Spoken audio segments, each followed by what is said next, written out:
When I look back on my life, there are times and seasons which I hold close to my heart. There was a 3-year period in which I developed some of the closest friendships and experienced one of the deepest works of God that I had ever known.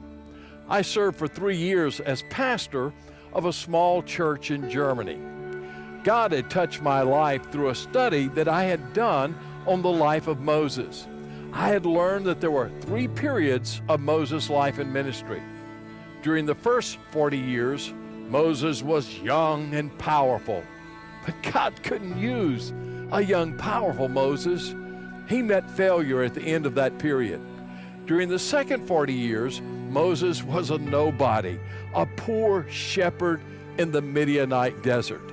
At the end of that period, he met God. During the third 40-year period, Moses was God's instrument to deliver his people from their bondage. At the end of that 40 years, he saw a great move of God among his people. This is God's way. He brings us to the end of ourselves where we can't do anything without him. We begin to seek his face, and he revives our walk with him. He refreshes our soul. After studying the life of Moses, I realized I was like the young, powerful Moses. God couldn't use me. I needed to meet him in my own Midianite desert. That's when I began to pray and ask God, Lord, give me a Midianite desert. He answered me. He sent me to this rural community in Germany. I had never been a pastor, so I sought God with all my heart. Oh God, what do I do? How do I minister to these people? I don't know what to do or even how to do it. That's exactly where God wanted me, in a place of absolute dependence upon him. I stood in front of the congregation one Sunday morning and asked, if there are any men who would like to learn to walk with God, I'd like to meet with you early Thursday morning. And ladies, my wife would like to meet with you at noon on Wednesday. My wife and I began meeting with about 20 men and 20 ladies. We taught them how to open their Bibles and allow God to speak to their hearts.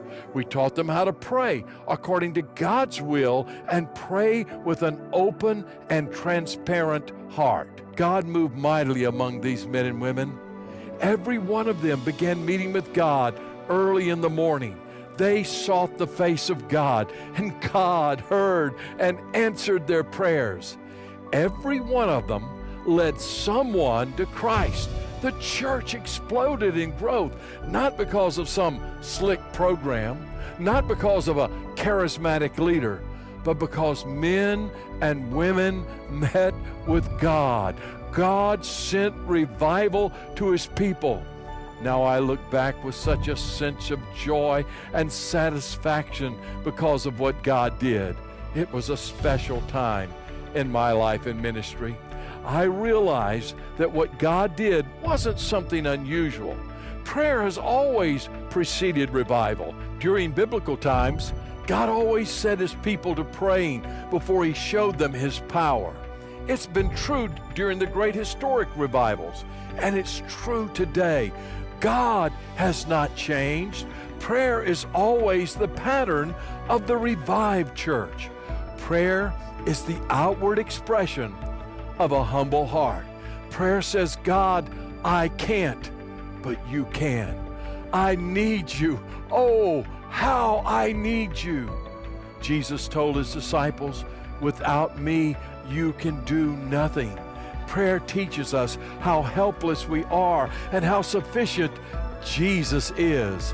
When we are helpless and hopeless, and we realize it, that's when God sends revival. Prayer prepares us for a wonderful season of revival.